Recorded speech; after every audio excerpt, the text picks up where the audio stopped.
Work is a social enterprise which trains and pays prison inmates to do professional embroidery. This improbable idea actually works.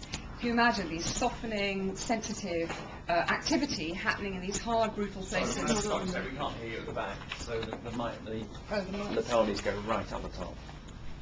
Something like that. Can you hear me now at the back? Yeah. Can you hear me? Yeah, okay. This soft, sensitive activity happening in hard, brutal places, prisons. And interestingly, 75% of the people we work with are men. When we started, we had £2,000 in the bank and absolutely no infrastructure. And within the first 2 months, we had 45, mainly men, on the books. We now work with 420 prisoners yearly. And last year we sold their cushions, quilts and wall hangings to organisations like English Heritage and the V&A. One of our quilts was the centrepiece of an exhibition at the V&A. The work is extraordinarily good quality, and the people we work with spend thousands of hours in a very small space sewing on their beds. That's what they do, and it helps them. Prisons are deeply boring and often very tragic places without hope. What we do is we bring in an activity which can enable the people we work with to have a completely different perspective and a new sense of self.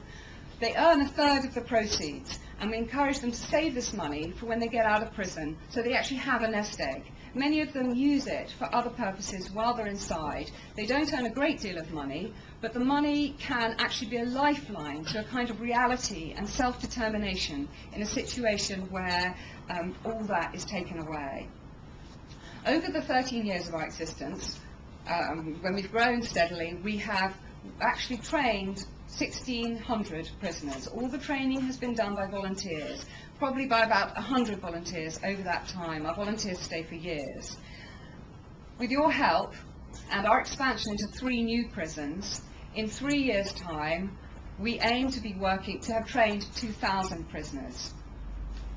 I'd now like to introduce you to Carl, who we worked with for 6.5 years in prison. Carl's had the great good nature of coming out this evening on his 40th birthday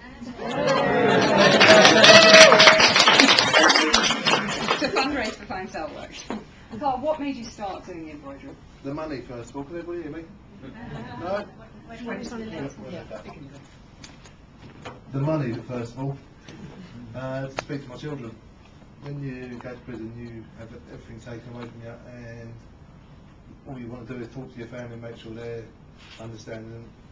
The only way by doing that was doing sewing at the time. So was the work easy then? I mean, did you just kind of pick up your needle and, you know? No, it was hard. It was really hard. I was doing 8 hours a day, 7 days a week for £20 a month. I know it doesn't sound a lot, but in prison that's a lot of money. And it was able for me to contact my children every day by 10-minute phone call here, 10-minute phone call there.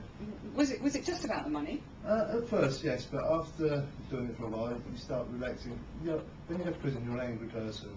You blame everybody else. It's not your fault, it's everybody else's fault. And the sewing helps you clear your mind and start reflecting a little bit, just not blaming everybody, take responsibility and looking at ways to be able to change your life. And it does help a little bit, but it's up to the person really as well.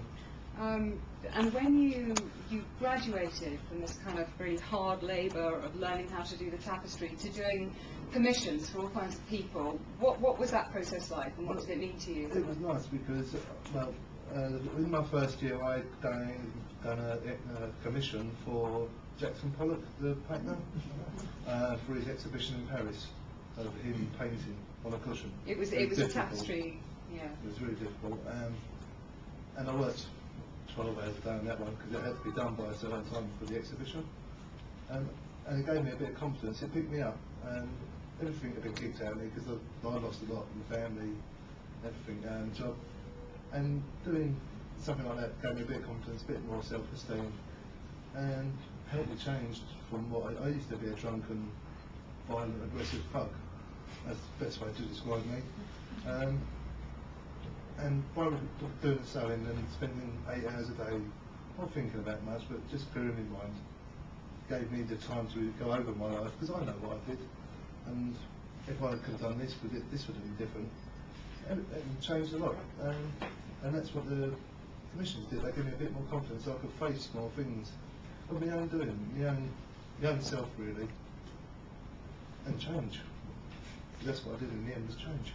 And that process of change, for your last couple of years inside, you moved to another prison. You were at 3 prisons in the course of your sentence?